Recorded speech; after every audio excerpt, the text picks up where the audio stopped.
Меня зовут Анатолий, и 30 лет я думал, что знаю свою жену. Пока Люда изображала заботливую супругу, я, притворяясь слабым и разбитым, тайно начал собственное расследование с помощью племянника, бывшего опера. «Но и это не главное, дядя!» Голос Олега стал жестким, как сталь. «У нее есть сын. 10 лет. Я через знакомых пробил свидетельство о рождении. В графе «Отец» стоит прочерк. Но отчество у мальчика Анатольевич. В ушах зазвенело. Анатольевич. Она не просто дала ей денег на дом. Она дала ей сына. Моего сына. Пусть и названного. Она создала там полноценную семью, где я был незримым главой, отцом и мужем. Она украла не только мои деньги. Она украла мою жизнь и мое имя. «Дядь Толь, ты там? Алло!» Я не мог ответить. Я просто сидел на полу в темном, холодном туалете и беззвучно выл от бессилия и ярости. Охота превратилась в нечто гораздо более страшное. Я понял, что иду по следу не просто мошенницы. Я иду по следу монстра. Ночь после звонка Олега я не спал. Я лежал на диване, смотрел в темноту и видел перед собой лицо 10-летнего мальчика с отчеством Анатольевич, мой названный сын. Плод чудовищной фантазии моей жены. Ярость, которая поначалу душила меня, уступила место холодному, звенящему спокойствию. Эмоции кончились. Начался чистый расчет. Я понял, что Олег, при всем его профессионализме, видит лишь верхушку айсберга, финансовые транзакции, документы на собственность. Он видит что. Но он никогда не поймет, почему и как. Эту часть работы я должен был сделать сам. Мне нужно было проникнуть в ее голову, в ее мир. А для этого нужно было найти ее штаб, ее центр управления. И он должен был быть где-то здесь, в нашем доме. Следующие 2 дня я был образцовым пациентом. Я послушно пил лекарства, ел безвкусные каши и с благодарностью принимал заботу Люды. А сам наблюдал. Я следил за каждым ее шагом, за каждым жестом. Куда она кладет свой телефон на ночь? Где хранит квитанции? В какой ящик стола заглядывает чаще всего? Она была осторожна. Чертовски осторожна. Никаких бумаг на видном месте. Никаких подозрительных разговоров. Она была уверена, что ее крепость неприступна. Но у каждой крепости есть слабое место. Возможность представилась на 3-й день. «Толечка, я в аптеку и на рынок съезжу», — сказала она, поправляя на мне плед. «Список лекарств большой, да и продукты заканчиваются. Тебе ничего не нужно?» «Нет, родная. Поезжай, конечно». Я проводил ее вымученной улыбкой. Как только за входной дверью щелкнул замок, я вскочил с дивана. Сердце заколотилось, но на этот раз не от болезни, а от адреналина. У меня был час, не больше. С чего начать? Я лихорадочно соображал. Ни стол, ни комод. Слишком очевидно. Под матрасом? Банально. Я метнулся в нашу спальню. Открыл дверцу ее платяного шкафа. Одежда, аккуратно развешанная на плечиках. На верхней полке стопки постельного белья, коробки с обувью. Я стал шарить за бельем. Пальцы наткнулись на что-то твердое. Это была старая шкатулка из-под печенья, жестяная, с выцветшим рисунком. Руки дрожали так, что я едва смог ее открыть. Внутри были не документы. Там лежали пачки писем, перевязанные ленточками, и несколько школьных тетрадей в клеточку. Я вытащил одну. На обложке каллиграфическим почерком было выведено «Бюджет». Я открыл первую страницу и понял, что нашел ее штаб. Это была не просто бухгалтерия, это была конституция ее маленького государства. Страница была разделена на 5 столбцов. Первый. Приход Толя. Там были аккуратно записаны даты и суммы всех моих зарплат и авансов за последние 3 года. Второй столбец. Расход Саратов М. Третий. Расход Воронеж С. Четвертый. Расход Краснодар О. В этих столбцах были расписаны траты. От покупка дома и первый взнос за квартиру до мелочей вроде оплата кружка по рисованию и зимние сапоги Света. А пятый столбец заставил меня задохнуться. Он назывался «Резервный фонд Л». Суммы там были не меньше, чем в остальных столбцах. Она не просто распределяла мои деньги. Она откладывала себе. Создавала подушку безопасности на случай, если главный ресурс «я» вдруг иссякнет. Но самое страшное было в другой тетради. На ней было написано «Характеристики». Я перелистнул страницу. Марина, Саратов. Вдова, легенда. Доверчива, склонна к идеализации. Главная ценность – сын. Легко управляема через чувство благодарности и вины. Контроль. Ежемесячные фотоотчеты по расходам. Угроза. Может начать задавать вопросы, если ослабить контроль. Следующая страница. Светлана, Воронеж. Разведена, муж пьет. Легенда. Жалостлива, слаба характером. Главная ценность – сын-студент. Точка давления – оплата его учебы. Контроль. Постоянные звонки. Создание иллюзии сестринской поддержки. Угроза. Излишняя эмоциональность может запаниковать. Я читал эти холодные, циничные аналитические справки, написанные рукой моей жены, и волосы у меня на голове шевелились. Она не помогала им. Она изучала их, как ученый изучает подопытных мышей. Она находила их слабые места, их болевые точки и давила на них, чтобы держать их в полном подчинении. Она была не благодетельницей, она была кукловодом. Режиссером этого страшного спектакля, где я был спонсором, а они — марионетками. Я услышал, как в замке поворачивается ключ. Меня бросило в жар. Я судорожно запихнул тетради в шкатулку, засунул ее на место за стопку белья, поправил все, как было, выскочил из спальни и рухнул на диван, накрывшись пледом. Сердце выпрыгивало из груди. Дверь открылась. Вошла Люда с сумками, разрумянившаяся с мороза. «Ну вот, я и дома», — весело сказала она. «Замерз, наверное, мой хороший». Она подошла и поцеловала меня в щеку. Я заставил себя не отшатнуться. Я лежал, закрыв глаза, и чувствовал ледяное прикосновение ее губ. Теперь я знал все. Я видел всю схему, всю ее гнилую, чудовищную суть. И я понял, что просто вывести ее на чистую воду — этого мало. За такое нельзя просто наказать. За такое нужно уничтожить. Уничтожить весь ее мир так же методично и хладнокровно, как она строила его на обломках моего. План мести начал вырисовываться в моей голове. И он был страшнее любого инфаркта. Месть — это блюдо, которое подают холодным. Эту фразу я слышал много раз, но никогда не понимал ее сути. Теперь понял. Когда первая обжигающая ярость прошла, в душе остался только лед. Этот лед придавал моим мыслям и действиям кристальную ясность. Первым делом я позвонил Олегу. Не из туалета, а с балкона, пока Люда хлопотала на кухне. «Дядь Толь, я уж волноваться начал. Я нашел ее бухгалтерию, Олег. И не только. Нашел ее досье на них. Она все записывала. Я вкратце пересказал ему содержание тетрадей. Про столбцы расходов, про резервный фонд, про циничные характеристики. Олег молчал, и я мог почти физически ощутить, как он на том конце провода хмурится, складывая в голове полную картину. «Понятно», — сказал он наконец. «Значит, она не просто мошенница. Она психопатка. Это меняет дело. С такими нельзя по-простому. Они изворотливы и опасны». «Я знаю», — спокойно ответил я. «Поэтому я не буду действовать напролом. Я сделаю так, что ее собственная армия повернется против нее». «Хороший план», — одобрил Олег. «Кстати, у меня тоже новости. Нашел третью. Светлана Кольцова, Воронеж. Как ты и предполагал, все по той же схеме. 2 года назад куплена однокомнатная квартира. Ее сын учится в платном вузе.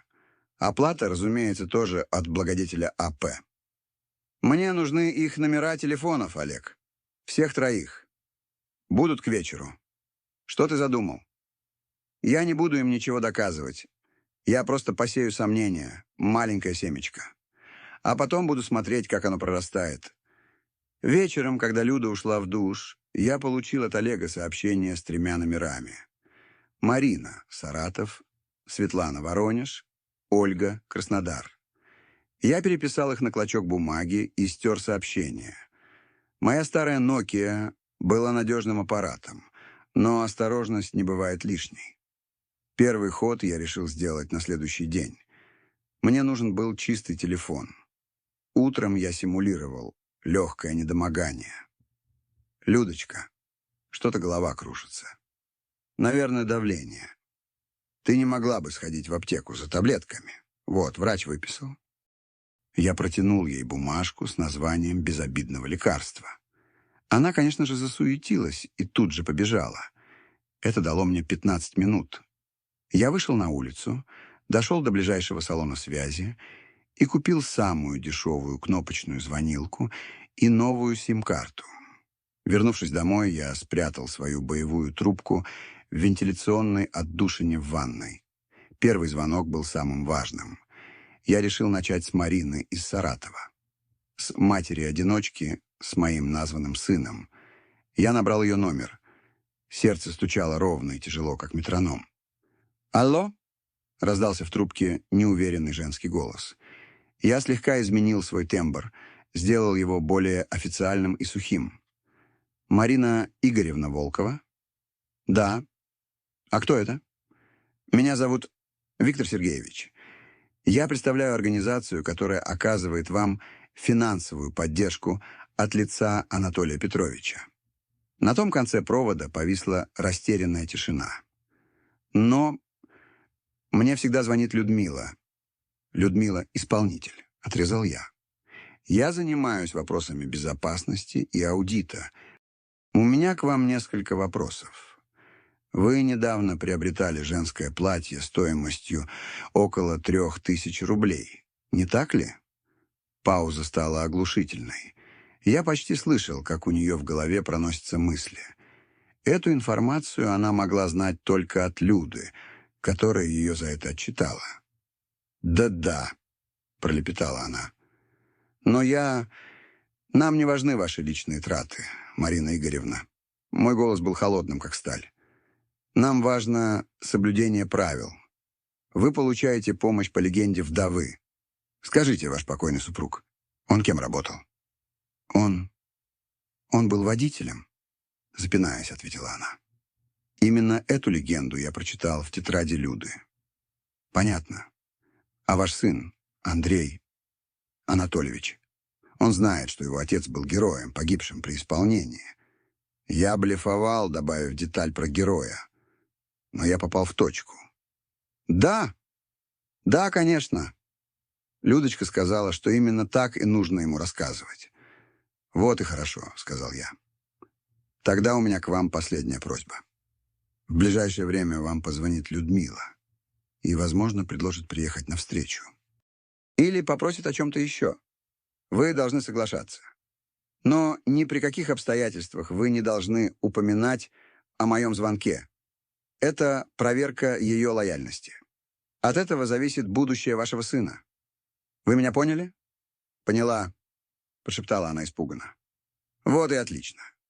Ждите дальнейших инструкций». Я повесил трубку. Руки не дрожали. Я чувствовал себя хирургом, который только что сделал точный и безболезненный разрез. Я не сказал ей ни слова неправды. Я не обвинил Люду. Я просто показал ей, что есть кто-то выше, кто-то, кто знает все. Я ввел в ее уютный мирок, созданный Людой, нового игрока, таинственного и всезнающего аудитора. Семечко сомнения было посажено. Теперь на очереди были Воронеж и Краснодар. Для каждой из них у меня был заготовлен свой сценарий. Свой точный, выверенный удар, основанный на записях из проклятой тетради моей жены. Ее главное оружие — информация. Теперь работала против нее. После звонка Марине я не чувствовал ни удовлетворения, ни облегчения, только холодную, звенящую пустоту, как в выстывшей кузне. Я убрал боевой телефон в тайник и вернулся в свою роль больного, которому нужен покой. Люда хлопотала вокруг, и я с отстраненным любопытством наблюдал за ней. Она была так уверена в своей гениальности, в прочности своей системы. Она даже не представляла, что в ее идеальном механизме только что появился вирус, и имя ему — недоверие. Весь день я ждал. Я представлял, как там, в Саратове, Марина ходит из угла в угол, переваривая звонок от таинственного аудитора. Думает ли она, что Людмила ее подставила? Боится ли потерять дом? Наверняка. Семечко уже дало первый ядовитый росток. Вечером, выбрав момент, я снова достал телефон. Следующей в списке была Светлана из Воронежа.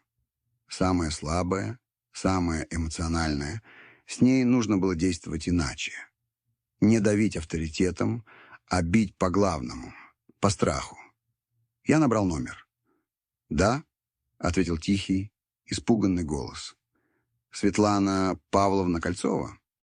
Мой тон был уже не сухим, а ледяным, как у следователя. «Да. А вы кто? Можете считать меня представителем финансового отдела, который курирует обучение вашего сына?»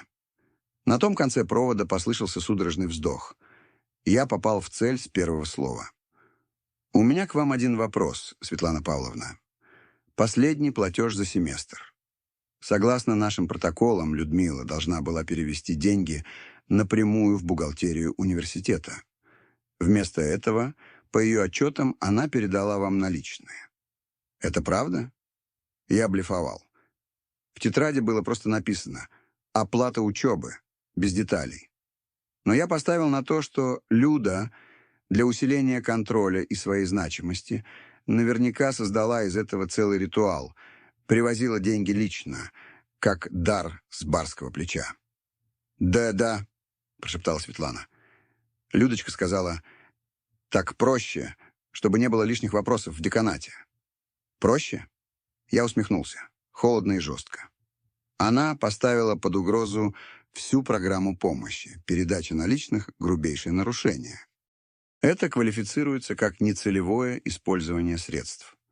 Анатолий Петрович крайне недоволен тем, как Людмила ведет дела. Крайне. Я намеренно сделал акцент на имени Анатолий Петрович. Пусть она боится гнева своего мифического благодетеля. Но я все потратила на учебу. Клянусь, у меня все квитанции есть. В ее голосе зазвенели слезы. «Ваши квитанции теперь ничего не значат», — отрезал я. «Нарушение уже зафиксировано. Мы проводим внутреннюю проверку деятельности Людмилы. От вас требуется одно — полное молчание. Если вы ей хоть словом обмолвитесь о нашем разговоре, ваш сын будет отчислен завтра же. Вы меня поняли, Светлана Павловна?» «Поняла». «Молчу», — всхлипнула она. «Вот и хорошо. Ждите». Я нажал отбой. Второй разрез. Еще точнее. Еще глубже. Теперь и в Воронеже появился очаг паники. Светлана с ее слабой психикой будет изводить себя страхом и подозрением. Ее сестринская любовь к Люде только что умерла. Оставалась последняя. Ольга из Краснодара. Медсестра.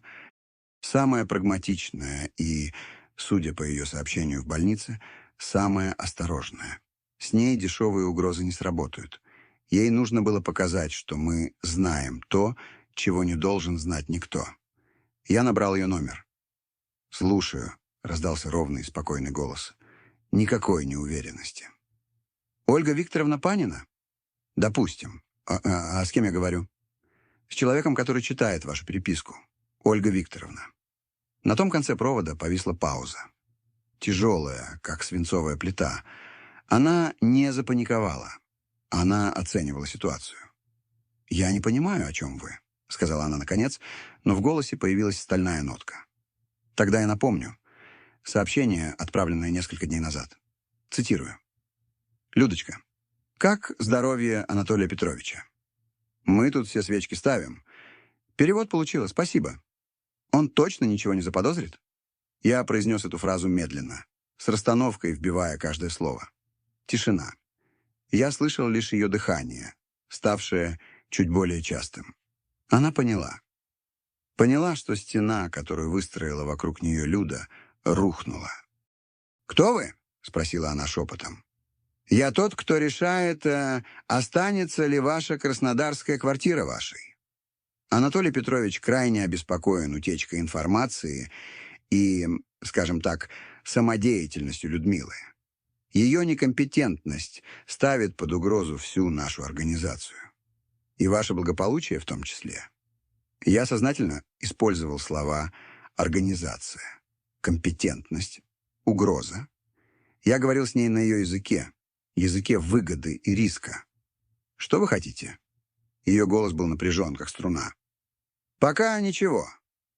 Просто хочу, чтобы вы поняли. Людмила — слабое звено. Она допускает ошибки. И за ее ошибки можете заплатить вы.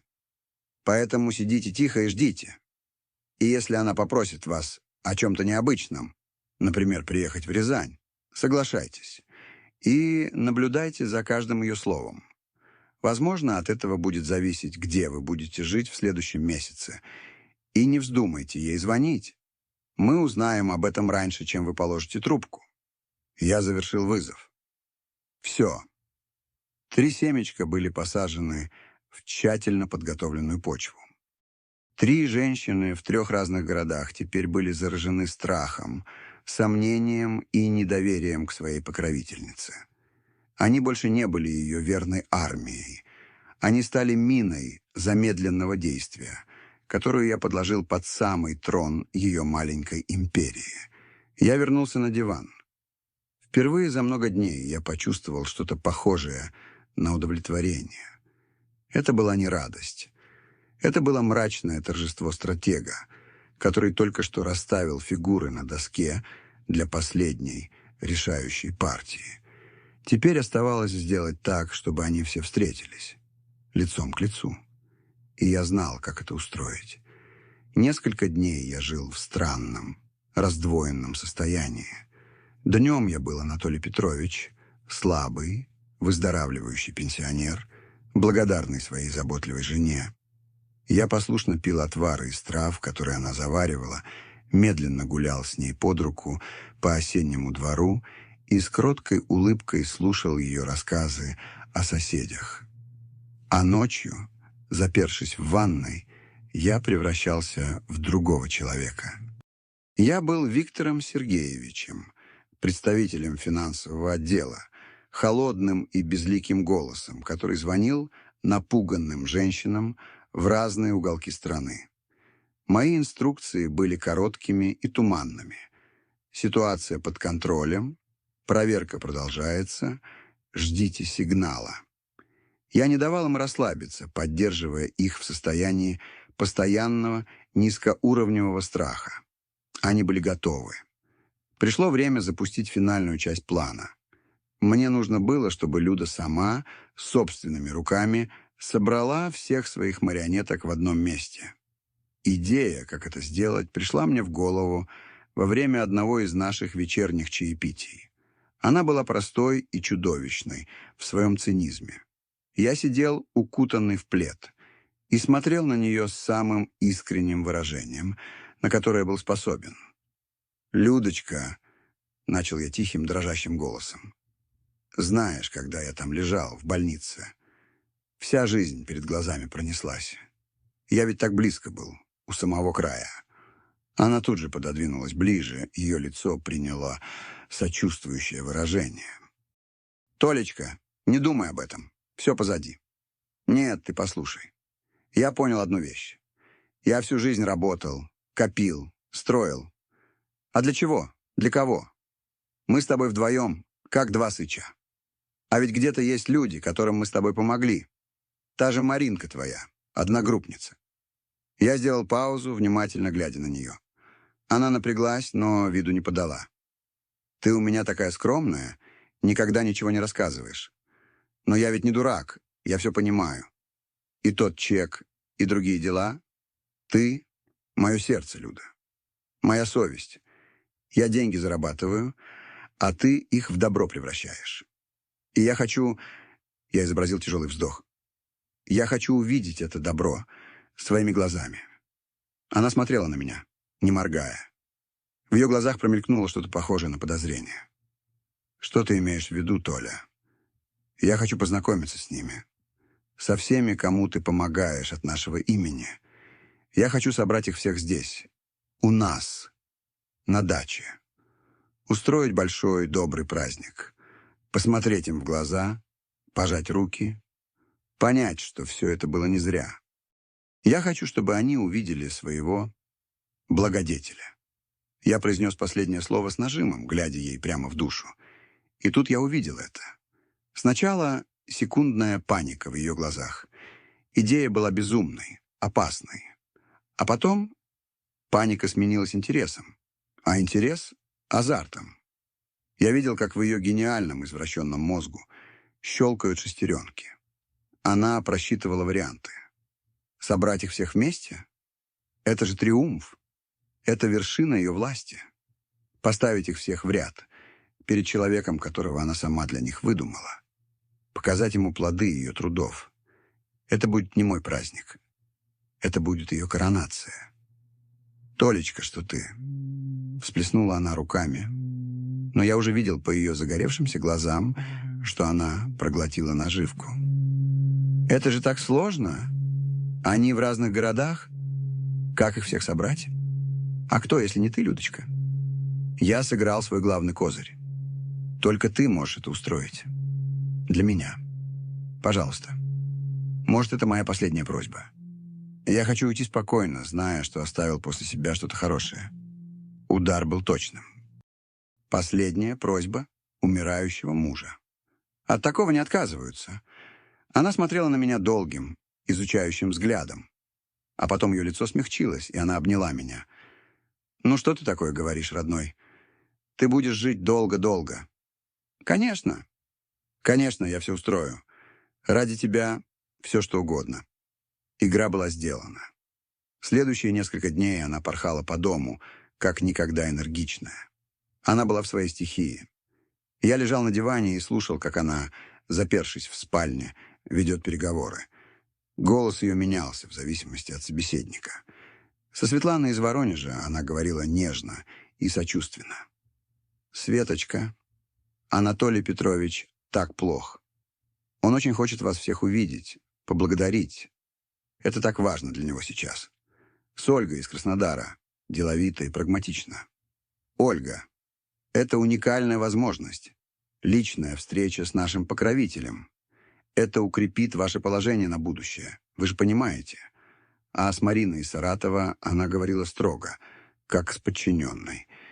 «Марина, это не обсуждается. Речь идет о будущем твоего сына. Ты должна быть здесь». Все они согласились. Конечно, они согласились. Мои ночные звонки подготовили их. Они ехали не на праздник. Они ехали на встречу с теневым руководством, боясь каждого шороха. Люда купила им всем билеты на поезд, назначила день суббота. Место — наша дача. Она распланировала все до мелочей: меню, рассадку за столом, развлекательную программу. Она готовилась к своему триумфу, к апофеозу своей власти. А я готовился к финалу. Я позвонил Олегу. «Олег, суббота, 12:00. Дача. Будь наготове». «Понял, дядя. Буду рядом». В пятницу вечером Люда испекла свой фирменный яблочный пирог. Дом наполнился ароматом корицы и уюта. Она была на вершине счастья, предвкушении своего звездного часа. «Ну вот, Толечка», — сказала она, ставя пирог на стол. «Завтра будет большой день. Ты рад?» Я посмотрел на нее, на пирог, на уютную кухню, на всю эту грандиозную, чудовищную ложь. «Я ждал этого дня всю свою жизнь, Люда», — ответил я. И это была чистая правда. Субботнее утро было до боли ясным и солнечным. Холодный прозрачный воздух пах прелой листвой и дымом. Идеальный осенний день для семейного праздника. Люда с самого утра была как наэлектризованная. Она надела свое лучшее платье, сделала укладку, на ее лице играл легкий румянец, то ли от волнения, то ли от тонального крема. Она была похожа на именинницу, которая вот-вот получит главный подарок в своей жизни. Она порхала по кухне, упаковывая в корзины пирог, салаты, нарезку. Все было выверено до мелочей. Я сидел за столом и пил остывший чай. Я был спокоен. Это было не то спокойствие, которое приходит с умиротворением. Это была тишина в эпицентре урагана. Я смотрел на ее суету отстраненно, как режиссер смотрит на актрису, которая идеально вошла в роль, не подозревая, что сценарий в последнюю минуту переписали, и вместо триумфа ее ждет трагедия. «Ну что, мой хороший, ты готов?» — спросила она, поправляя мне воротник рубашки. «Не волнуйся, я буду рядом. Ты просто улыбайся, а говорить буду я». «Хорошо, Людочка», — кротко ответил я. «Как скажешь». Дорога до дачи прошла в ее веселой болтовне. Она репетировала свою речь, рассказывала мне забавные факты о каждой из подопечных, чтобы я мог блеснуть эрудицией. У Мариночки сын такой талантливый, так рисует. А Светочка так вышивает, ты бы видел. А Оля, она самая серьезная, очень умная женщина. Я слушал ее, кивал, а сам думал о другом. Я думал о том, что она создала этих женщин. Она слепила их из их страхов и надежд, дав им биографии, характеры, легенды. Но сегодня они перестанут быть ее персонажами. Сегодня они снова станут просто людьми. На даче она развила бурную деятельность. Расставила на веранде стол, накрыла его нарядной скатертью, разложила приборы. Я сел в старое плетеное кресло и смотрел, как она вьется вокруг стола, создавая идеальную картинку гостеприимства. Она даже поставила в центр стола вазу с последними осенними астрами. Идеальная декорация для финальной сцены. «Так», — она оглядела свое творение, — «все готово. Первые гости должны быть с минуты на минуту». Я поставила чайник. Она ушла в дом, а я остался на веранде один. Я слышал, как она чиркнула спичкой, зажигая газовую плиту. Вода в чайнике зашумела, набирая силу. Обратный отсчет пошел. Первое такси подъехало ровно в 12. Из него вышла полноватая, светловолосая женщина в цветастом платье, нервно прижимая к себе сумочку. Марина. Она с опаской посмотрела на меня, потом на дом. Через 5 минут подъехало второе такси. Худая, темноволосая женщина с короткой стрижкой. Светлана. Она выглядела так, будто ее ведут на эшафот. Последней приехала Ольга. Она вышла из машины, спокойно огляделась, и ее взгляд впился в меня. Это был взгляд умного, оценивающего противника. Она единственная из них, кто, кажется, был готов к чему угодно. Они стояли у калитки, не решаясь войти. 3 женщины из 3 разных городов, 3 вершины любовного треугольника, о существовании которого они даже не подозревали. Моя армия. И тут на крыльцо вышла Люда. Она сияла. «Девочки, милые, наконец-то! Проходите же, ну что вы стоите?» Она бросилась к ним, обняла каждую, защебетала комплиментами. Она была хозяйкой положения, королевой этого бала. Она повела их к веранде, ко мне. «А вот, знакомьтесь, тот самый наш Анатолий Петрович». Они остановились в нескольких шагах от моего кресла. Я медленно поднялся. Они смотрели на меня. Бледного, худого, но стоящего на своих ногах.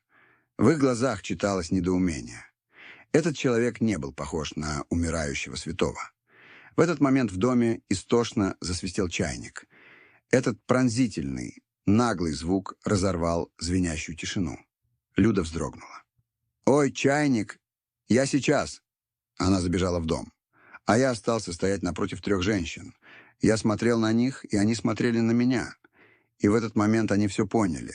Не умом, а каким-то женским чутьем. Поняли, что их собрали здесь не для праздника. На крыльцо вернулась Люда с подносом в руках.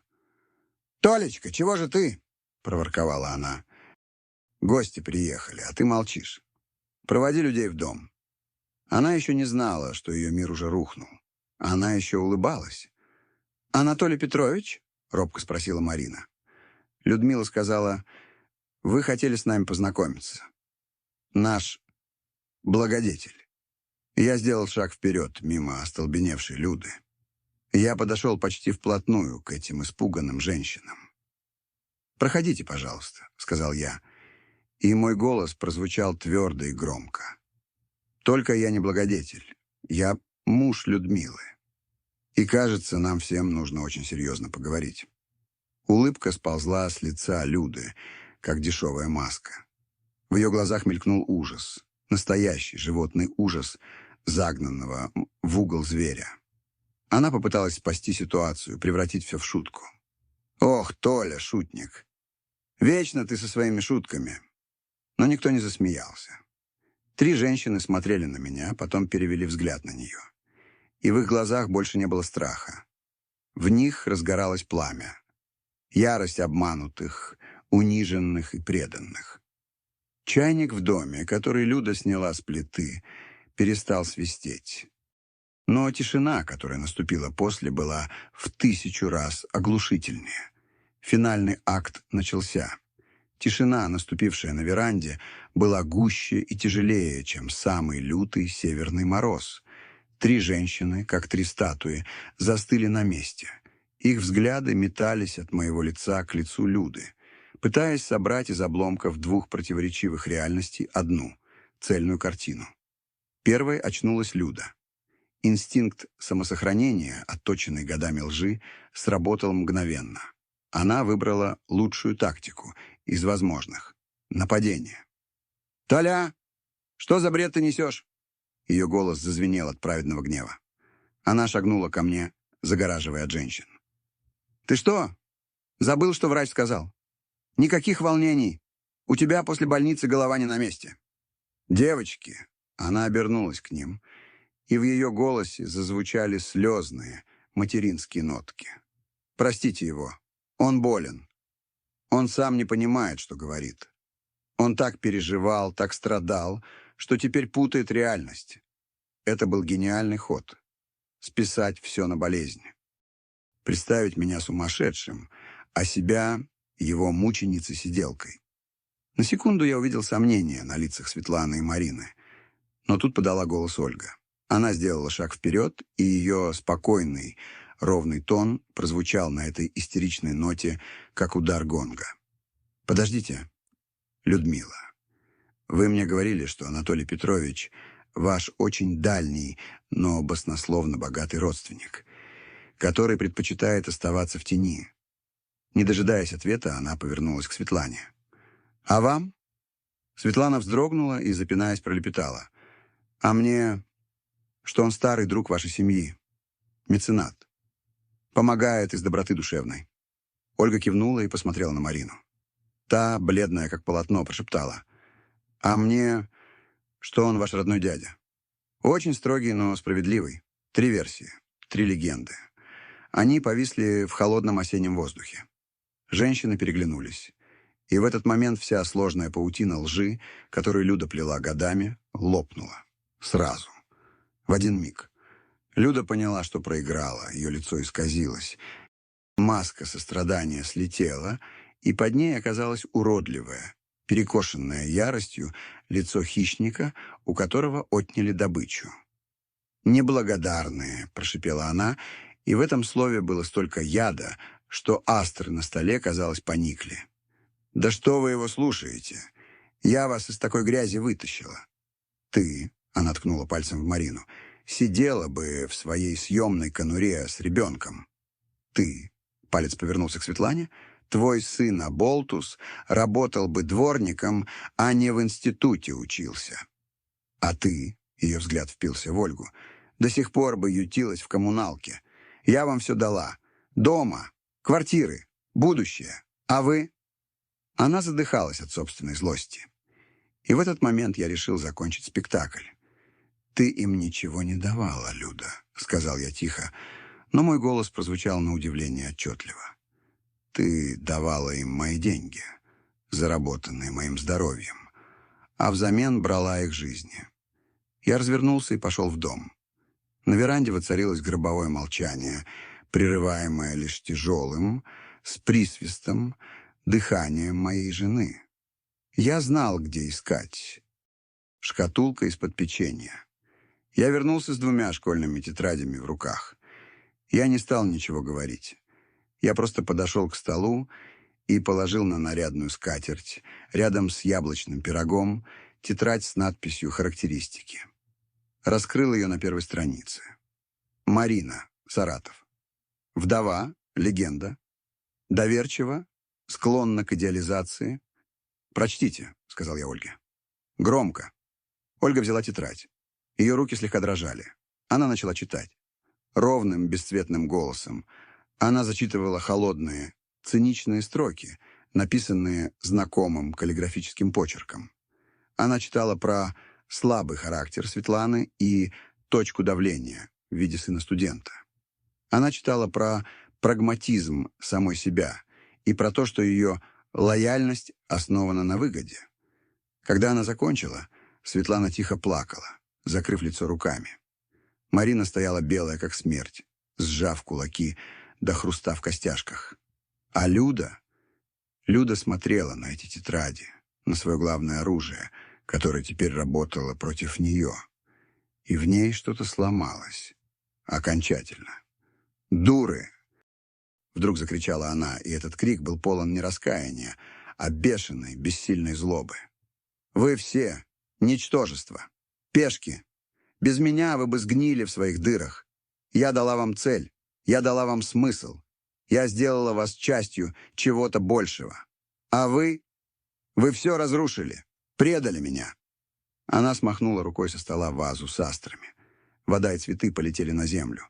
Она схватила свой яблочный пирог, свой символ триумфа, и с силой швырнула его от доски веранды. «Ненавижу!» — выла она, глядя на нас всех безумными глазами. «Всех вас ненавижу!» В этот момент на дорожке показалась фигура. Это был Олег. Он не подходил близко, просто стоял у калитки, давая понять, что он здесь, что все под контролем. Люда увидела его, увидела меня, спокойного и холодного. Увидела 3 женщин, которые смотрели на нее уже не со страхом, а с брезгливостью и презрением. Она обвела взглядом руины своего праздника, руины своей империи. И вдруг замолчала, сутулилась, обмякла. Словно из нее вынули стержень. Она медленно опустилась на ступеньки крыльца, закрыла лицо руками и впервые за все это время заплакала. Но это были не слезы раскаяния. Это были слезы ярости и бессилия свергнутого тирана. Праздник закончился. Начался суд. Крик Люды затих, растворившись в холодном воздухе.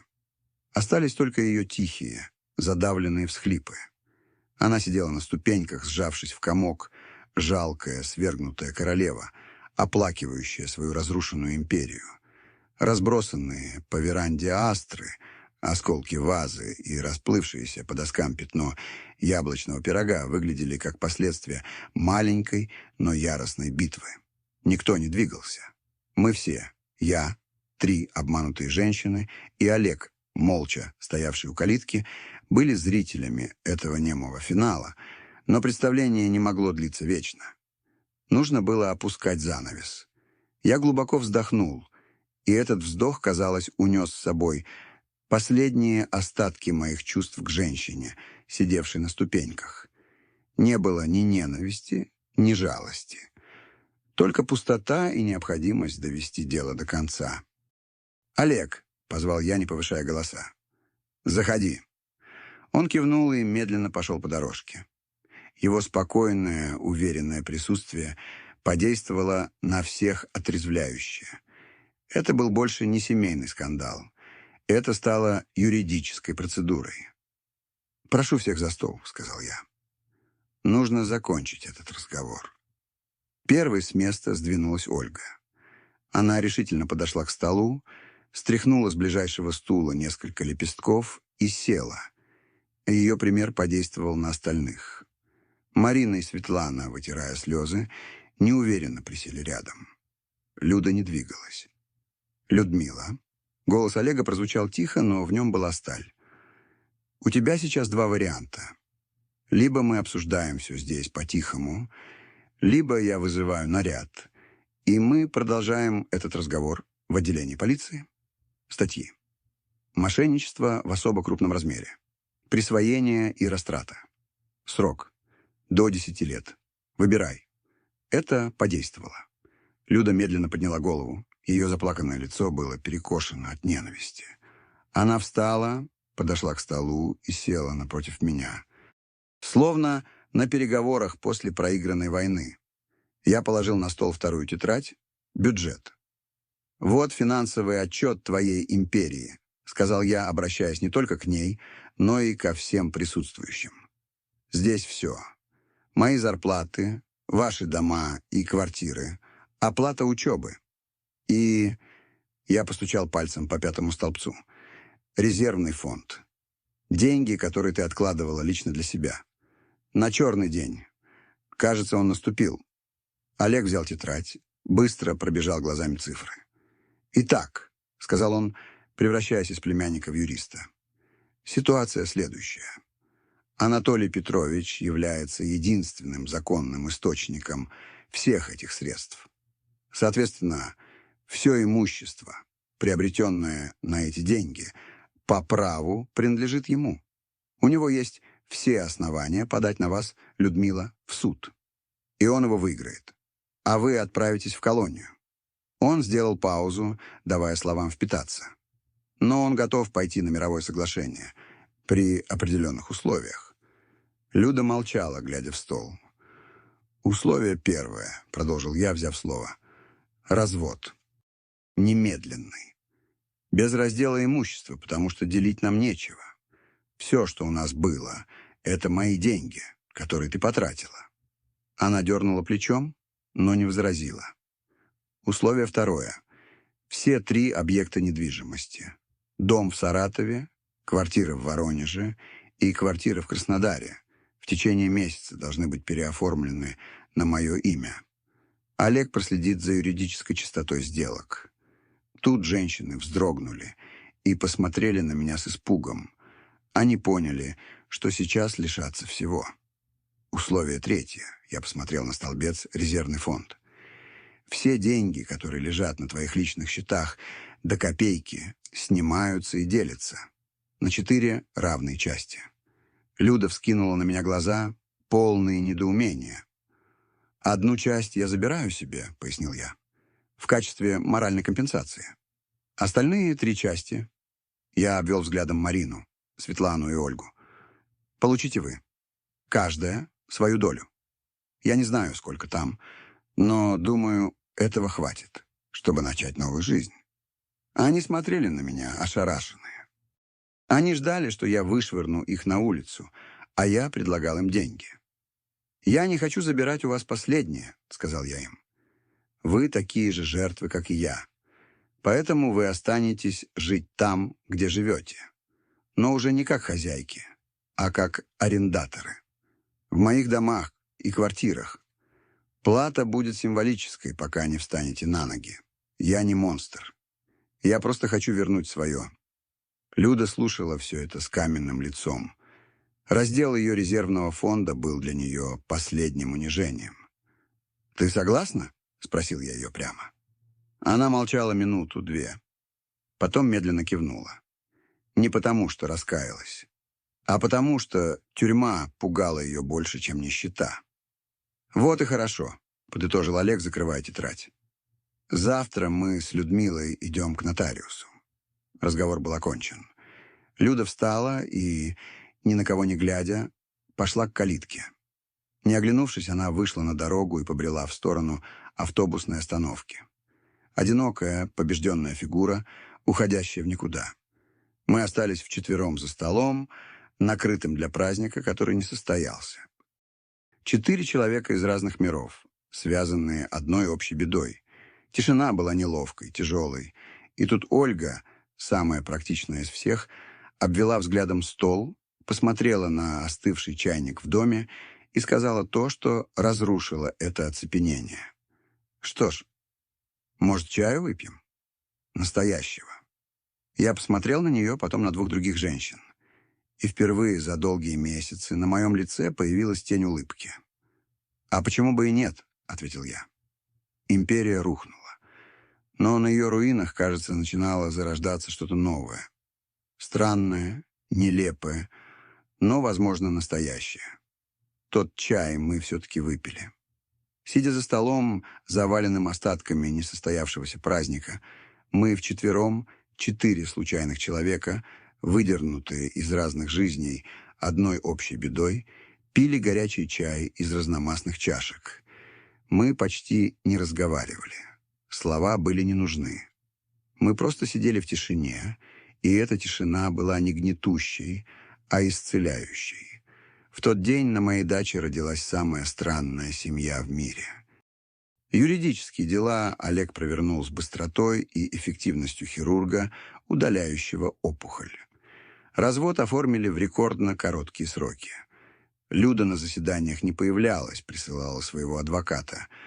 Она молча подписала все бумаги, дарственные на недвижимость, соглашение о разделе ее резервного фонда. Она исчезла из моей жизни так же внезапно, как и ворвалась в нее 30 лет назад. Без скандалов, без проклятий. Просто испарилась. Первое, что я сделал, получив на руки все документы, продал наш дом. Тот самый, в Рязани. Я не мог больше в нем находиться. Каждый угол, каждая вещь в нем были отравлены ложью. Я продал его быстро, почти не торгуясь, первым же покупателям. Вместе с мебелью, посудой, шторами, со всей нашей фальшивой жизнью.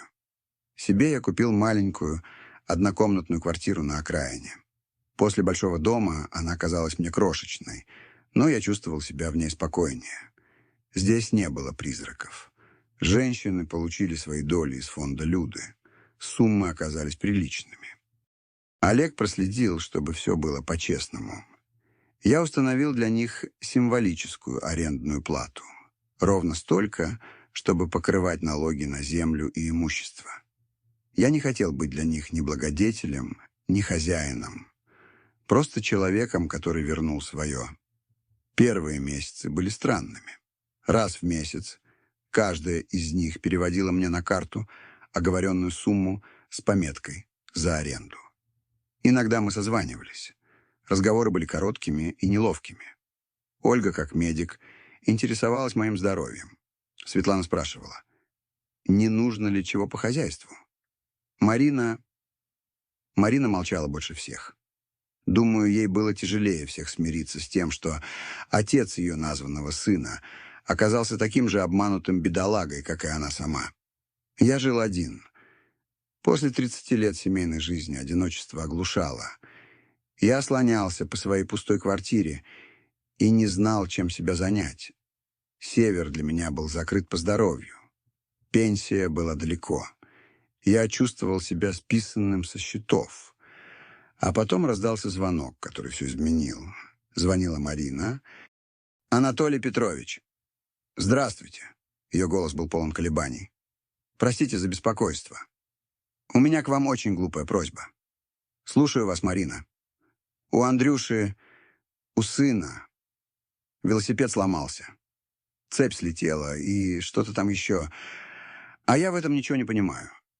Может быть, вы бы могли посмотреть, если вам не трудно?» Я молчал несколько секунд. «Мальчик? Андрей Анатольевич». Она просила меня починить велосипед моего несуществующего сына.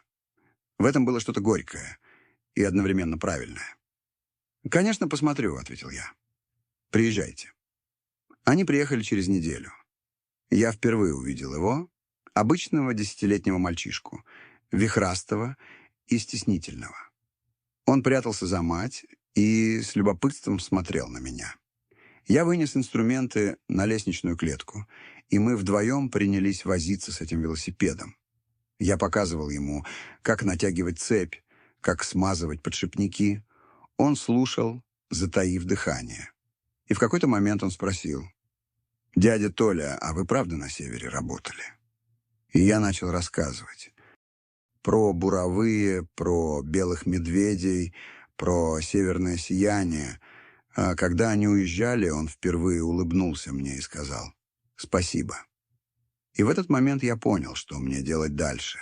Через месяц я продал свою новую квартиру, вложил все оставшиеся деньги и открыл на окраине города небольшую автомастерскую. Руки у меня росли откуда надо, опыт работы с техникой был колоссальный. Олег помог с документами.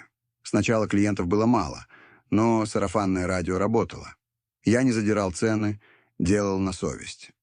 Дело пошло. Моя новая странная семья приняла в этом самое деятельное участие. Ольга через своих знакомых в скорой помощи обеспечила меня первыми клиентами. Светлана, которая прекрасно рисовала, нарисовала мне вывеску. Простую, но очень душевную. А Марина стала привозить мне по выходным термосы с горячим борщом и пирожки. Просто так. Вам же некогда готовить, Анатолий Петрович. Мы перестали быть чужими людьми. Мы стали своими. На Новый год они все втроем, вместе с детьми, приехали ко мне. Мы поставили елку прямо в моем маленьком кабинетике, в мастерской. Было тесно, шумно, пахло машинным маслом и мандаринами. Андрей показывал мне свои рисунки. Сын Светланы рассказывал про сессию, а дочка Ольги читала стихи. Я смотрел на них всех, на этот хаос, на эту нелепую, но такую живую картину, и чувствовал себя абсолютно счастливым.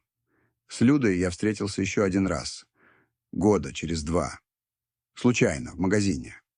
Она сильно изменилась, похудела, осунулась, в волосах появилась седина. Она работала кассиром. Увидев меня, она вздрогнула, но не отвернулась. «Здравствуй, Толя», — сказала она тихо. «Здравствуй». Мы постояли в неловком молчании. «Я слышала. Ты мастерскую открыл», — сказала она. «Молодец. А ты как?» «Ничего. Живу. К психологу хожу. Пытаюсь понять, где я свернула не туда». Она посмотрела мне в глаза, и впервые за все время я не увидел в них ни лжи, ни ненависти. Только бесконечную, выжженную усталость. «Прости меня», — прошептала она, — «если сможешь». И я понял, что простил. Давно. Я вышел из магазина на залитую солнцем улицу. В кармане завибрировал телефон. Это была Марина. «Анатолий Петрович, мы тут вареников с картошкой налепили. Вам привезти?» Я улыбнулся. Всю жизнь я строил один большой, красивый, но фальшивый дом. А когда он рухнул, я обнаружил, что мой настоящий дом — это не стены. Это вот такие звонки. Это термосы с борщом. Это сломанный велосипед и смех детей. Это кривая, но душевная вывеска на воротах моей мастерской. Империя лжи рухнула. И на ее месте выросла жизнь. Настоящая.